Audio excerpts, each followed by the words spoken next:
My name's Clare Baguley. I'm Programme Manager and Workforce Clinical Lead for the psychological professions at Health Education England in the North West. And I'm really delighted that we've been able to support the launch of the BAME Positive Practice Guide. So many acronyms in this world, aren't there? So this event really is a really good example of the kind of work that the Psychological Professions Network that the Psychological Professions Network that I lead with a number of other clinical leads across the Northwest. It's a really good example of the sorts of work that we do, and I guess the power of networking. So many of you might know me and the work of the network through the IAPT Leadership and Innovation Forum that we run twice a year. It's funded by Health Education England, but we run it collaboratively with NHS England. And that's a great event. It's a very, very long-standing event, a collaborative that's been going ever since IAPT began in the Northwest. And we're really, really proud to have kept that going.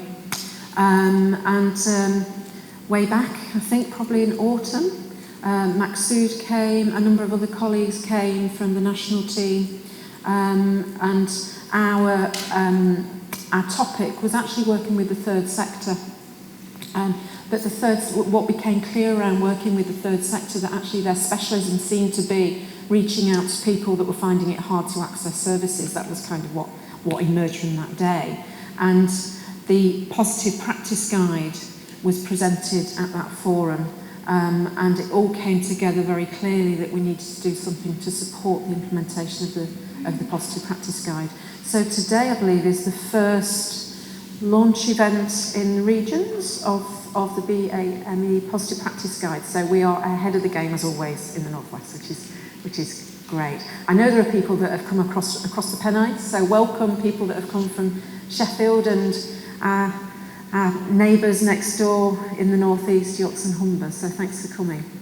I guess I wanted to just use the opportunity really to reflect upon why this is really important in the context of the much wider environment of the NHS, and particularly for Health Education England that has the responsibility for delivering the workforce that is going to provide the services that meet the targets that all of you, I guess, are very familiar with, working in services.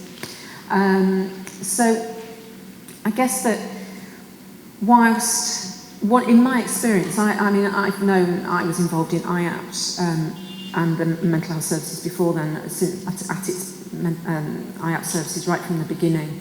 And I remember the publication of the first Positive Practice Guide, which I think was 10 years ago. There was a guide. How many people remember that? I can see 2 people, and there are also people that I know that were around 10 years ago. So that for me says that this is the problem with having positive practice guides, that people we feel very good about doing really good pieces of work, but actually once it's published, it doesn't really stick. The sustainability and the implementation of it is the bit that falls off the agenda. So I guess what we've got this time around is a second chance to go back to the whole issue about inclusion, diversity, and look at what it is that we need to do again. I think that my experience of working with large-scale change in a number of areas across mental health, including getting psychological interventions embedded just in mental health and sort of the workforce getting the representation and the voice that it needs. My experience is that you never get something done with one good set of guidance or one event, that you have to keep going through the cycle. You know, IAPT has done a lot, and the workforce has developed massively. It's led massive workforce change. But even 10 years on, it still could disappear in a system that is programmed to revert to type.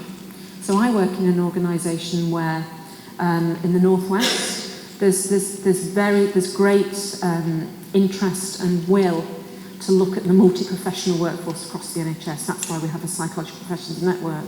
We're one of the few regions at the moment that do, but they're now growing. But even with that goodwill, in every conversation, we have to be in there saying, what about the psychological professions? What about psychological approaches? Because if we don't, the dominant workforces and the kind of models, the medical and the nursing workforce, dominate the discussion. So I guess whilst that's on a much wider picture, when you look at groups of people that either as practitioners and clinicians are trying to get into the service from diverse backgrounds, or we're trying to help patients get services from the NHS that may be from diverse communities and backgrounds, it's a massive challenge. You'll get pockets of really, really good practice, which you'll hear about today. But we really need to be thinking about large-scale system change. We shouldn't be needing to think of it as a specialist thing. It should be mainstreamed. And I guess, you know, my sense of it is if that you can get it right in your clinical practice for people that are hard to reach. I think that there are hard to reach services, not necessarily hard to reach people in communities. We need to turn that on its head. But if you can get it right for people from those groups and communities, then you can get it right for most people. You'll be doing a good job. So whilst we're focusing on, you know, diversity in communities that maybe don't access services as much as we would want them to, I think there's a principle at stake, which is about let's not silo our thinking about this. You know, there are groups of people across the whole community that will be excluded. So I guess that's sort of my soapboxy plea. This afternoon will be, well, you've got a copy of your programme all on the tables. Hopefully you've all got a goodie bag. There's lots of information in there. You'll see it's a packed agenda. We have a workshop session this afternoon where we're going to be looking at, you know, what you've made of the day, what your ideas are, but particularly we want to come out with an action plan. So we'll talk more about that, but I really want you to be thinking about, you know, what can you do as individuals? What will you take away from here? What do your organisations and your sort of services, support networks, how can they help you with that? What do they need to do? And I'm also thinking about what can the network do? And I just kind of want to plant a seed that, in a sense, the Positive Practice Guide is focused very much on patients, clients coming into the services. I guess my role is to think about the workforce. So the network is a resource that is here for you as a workforce. And we're also really interested in wanting to reach out and strengthen our links with service users, because we know that that's a gap. So I also want you to be thinking about how, as a network, we might be able to develop a community of practice around this. Is there anything that we could do to develop champions? Might we be able to link in with people like Maksud and the kind of community networks that we know that there are? So let's think ambitious. Let's think about some really concrete actions from today. I guess it's a bit of a call to action. That's just a wee slide that tells you what the PPN is about. But we're very much about, the Psychological Professions Network is very much about harnessing ideas, sort of engaging with the workforce, but we are linked into service planners, workforce planners, Health Education England, NHS England. So the network is we're strategically really well placed, and we're here to give you and your work and ideas a voice. So that's really why we're very, very keen to support this event. Before I finish, I just want to flag up a really, really important campaign that just was launched yesterday. There's information about it in your bags. We'll send out information after the event. There'll be access to the slides, and we're going to put together a web page so you'll have the resources from today and everything available to you digitally. But alongside it, as part of the Psychological Professions Network, we work in collaboration with our sister network, or partner sibling network in Kent, Surrey and Sussex. And between us, we have launched this Psychological Professions into Action campaign. It's an online digital conversation. We'll send you information for it. It's very, very simple. All that you need to do is register online, and then you can get involved in answering questions, putting in your ideas. We launched it yesterday. It's already live. One of the observations is that the audience that was there was just not diverse. There was no diversity in the audience.